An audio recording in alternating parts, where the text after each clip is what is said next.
A look at the prominent news in the defense sector.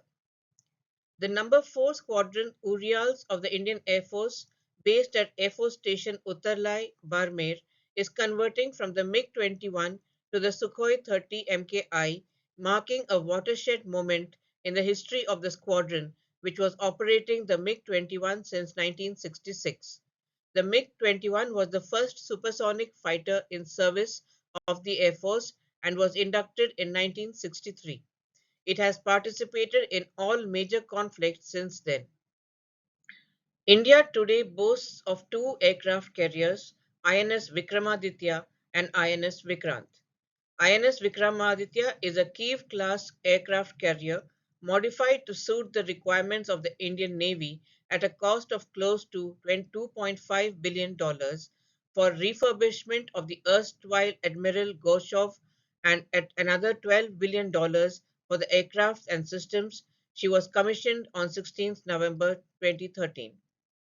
With a displacement of 45,400 tons and a speed of 30 knots and a range of 13,500 nautical miles, she proudly carries a number of long-range surveillance radars, long-range surface-to-air missiles, 36 aircraft, and has been the flagship of the Indian Navy for a long time.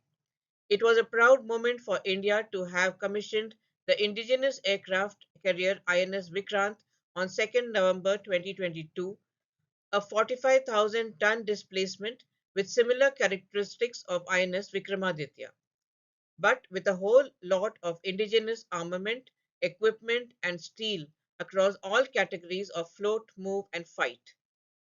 While INS Vikramaditya hosts the Russian origin MiG-29 and Kamovs, INS Vikrant on its deck will have Rafale Maritime, MH-60 Romeo, and the indigenous HAL Dhruv helicopters. It is also pertinent to mention that India has issued a letter of request to the French government for the procurement of 26 Rafale marine fighter aircrafts to be deployed on the first indigenous aircraft carrier INS Vikrant under a government-to-government deal. Based on the success of INS Vikrant, the Naval Chief Admiral Harikumar announced that the Navy is already working on the third aircraft carrier, the second indigenous one in the subcontinent, which will be a repeat of INS Vikrant. It has been reported in the media that this would figure in the agenda of the upcoming DAC in November.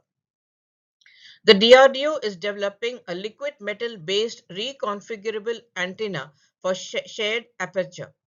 The reconfigurability feature in antennas is generally implemented using high frequency switching and other similar techniques to vary their frequency of operation, its pattern, and polarization without integrating multiple antennas within the same device.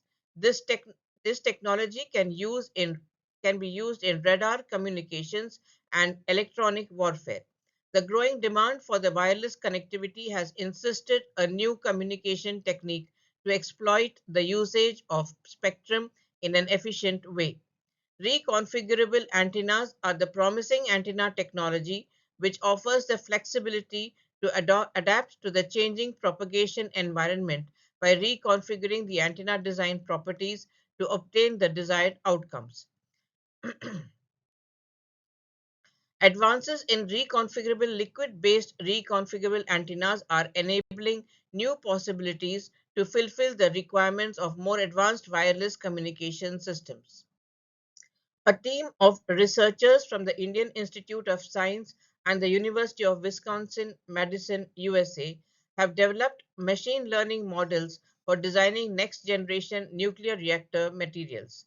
According to IISc, advanced nuclear reactors often offer enhanced efficiency and safety compared to the long-standing conventional reactors in use, which is achieved by changing either the type or the rate of nuclear reactions within the reactor core.